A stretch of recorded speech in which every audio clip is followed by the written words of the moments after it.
There's a movie that spent nearly 2 hours hiding its own twist right in front of you, and almost nobody caught it on the first watch. That film is The Sixth Sense, the 1999 ghost story that turned a quiet kid whispering, "I see dead people," into one of the most famous lines in movie history. A child psychologist tries to help a terrified boy who's being haunted, and by the end, the whole audience realizes they missed the biggest clue of all. Here are some behind-the-scenes details about how that movie came together that you probably never heard. Let's start with the director himself. M. Night Shyamalan actually gave himself a small part in the film, playing the doctor who examines the boy after a birthday party goes wrong. But that role used to be much bigger. He wrote himself real scenes with actual dialogue. Then he watched the footage back and decided he simply wasn't good enough next to his lead actress, so he cut his own part down to almost nothing. Sometimes the best directing decision is realizing you're not the one who should be on screen. The whole concept actually came from something Shyamalan witnessed in real life. At a funeral, he noticed a kid sitting off to the side, seemingly talking to nobody. Every adult in the room assumed the boy just didn't understand what death meant. But Shyamalan wondered the opposite. What if that kid understood it better than anyone else in the room? What if the person being mourned was actually sitting right there? That single image became the emotional core of the entire film. To make the ghost scenes feel authentically cold, the crew didn't rely on any visual trickery. They sealed the sets in plastic and pumped in freezing air so you could actually see the actor's breath on camera. Computer-generated breath wasn't reliable yet in 1999, so the cast was genuinely shivering during those scenes, and that real discomfort shows up in their performances. There was also a much bigger, much scarier scene that got cut entirely. During the hospital confession scene, where the boy finally admits what he's been seeing, an early version had him look out his window to find an entire wing of the hospital filled with ghosts staring back. Shyamalan ultimately scrapped it, deciding that the boy's face alone carried more weight than a room full of special effects ever could. One of the film's briefest but most memorable moments belongs to the young actress playing a sick girl who visits the boy's tent late at night.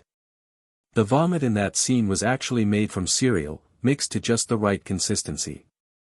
And apparently the actress hadn't told all of her friends she was even in the movie, so at least one of them saw that scene completely unprepared and bolted straight out of the theater. Then there's the story from the actress playing the mother, who says she kept waking up at oddly repeating times on the clock during her hotel stay while filming. She leaned on meditation to get through the shoot. What makes it even stranger is that she claims she didn't fully realize she was making a horror movie until she walked past the editing room and saw one of the ghost scenes being cut together. She thought she was filming a quiet family drama the whole time. Watch the movie again and pay attention to the color red. It shows up right before something terrible happens, almost every single time: a doorknob, a balloon, a tent, an outfit worn by someone at a funeral who should be dressed in black. It's a visual warning system running through the entire film that most people don't consciously register until a second viewing. The story didn't start out as a ghost movie at all. Early drafts had the lead character as a burned-out crime scene photographer chasing a serial killer, closer to a gritty crime thriller than anything supernatural. It wasn't until much later in the writing process that the concept shifted into what we know now, with the psychologist, the frightened boy, and the reveal that changed everything.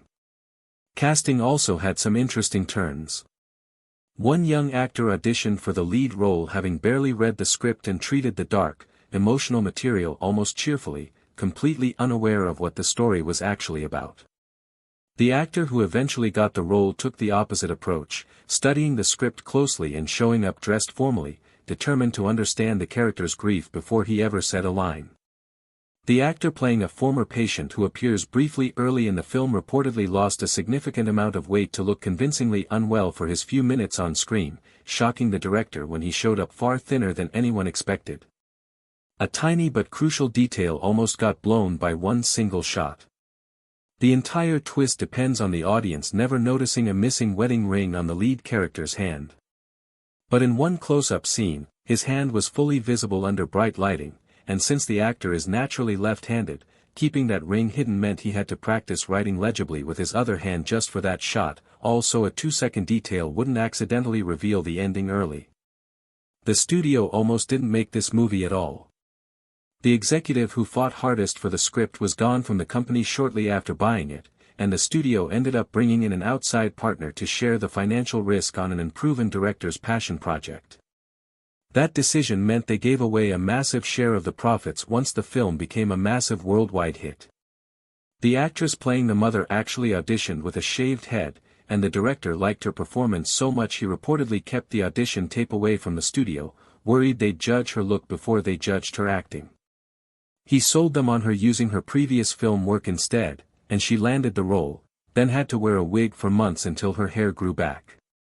And that now iconic forward line the boy whispers in his tent nearly got altered behind the scenes, not the words themselves, but the lingering camera shot right after he says them. Filmmakers worried that holding on the psychologist's reaction for too long might tip off the audience too early. Test screenings showed nobody noticed a thing, so they left it exactly as filmed. Finally, the lead actor didn't even choose this project in the traditional sense. A separate movie he was producing collapsed during filming after a chaotic falling out with the crew, leaving the studio with a costly legal mess. To settle things, he agreed to star in a handful of films at a steep discount from his usual pay, and this quiet, restrained performance, one of the most acclaimed of his career, came out of that arrangement almost by accident. So there you have it. A film built almost entirely on things nobody was supposed to notice, from a hidden audition tape to a hand nobody was supposed to see, and it turned into one of the most talked about endings in movie history. Which one of these surprised you the most?